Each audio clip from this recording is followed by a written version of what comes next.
Bonjour, moi c'est Malé Biavirus Mkapicho, je suis étudiant de l'Université libre de Mwenga, ILM ici.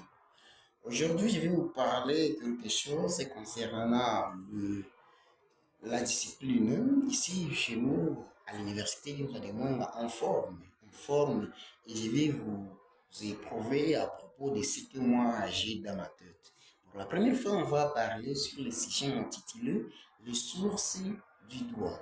Les sources du droit. Par définition, on va parler c'est quoi les sources du droit et comment c'est classifié. Ok? Par définition, on dit que les sources du droit, c'est l'ensemble des origines à partir desquelles s'émanent les règles du droit. Alors, selon les classifications des droits, les sources du droit c'est classifié par des classifications. Nous avons les sources du droit écrites et les sources du droit qui non écrites.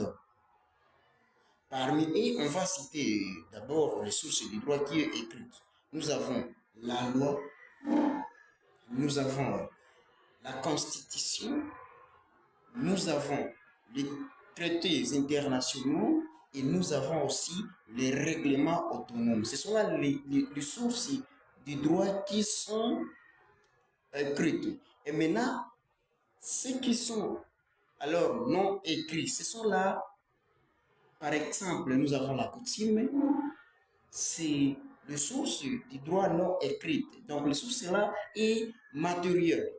Par exemple, nous avons oh, la coutume, la jurisprudence, c'est parmi aussi les sources des droits non écrites. Et nous avons ce qu'on appelle la doctrine. Donc, ce sont là les classifications des sources des droits. Donc, il y a les sources qui sont écrites, appelées les sources formelles, et nous avons les sources du droit non écrites, appelées sources matériel. Merci beaucoup, on est ensemble. Nous, c'est Mbalé Biajar, mes papichou. Si tu as besoin de tant de choses, suivez-nous et continuons à partager. Restez, laissez la vidéo dans vos favoris. Vous allez trouver tant de choses. Merci. On est ensemble.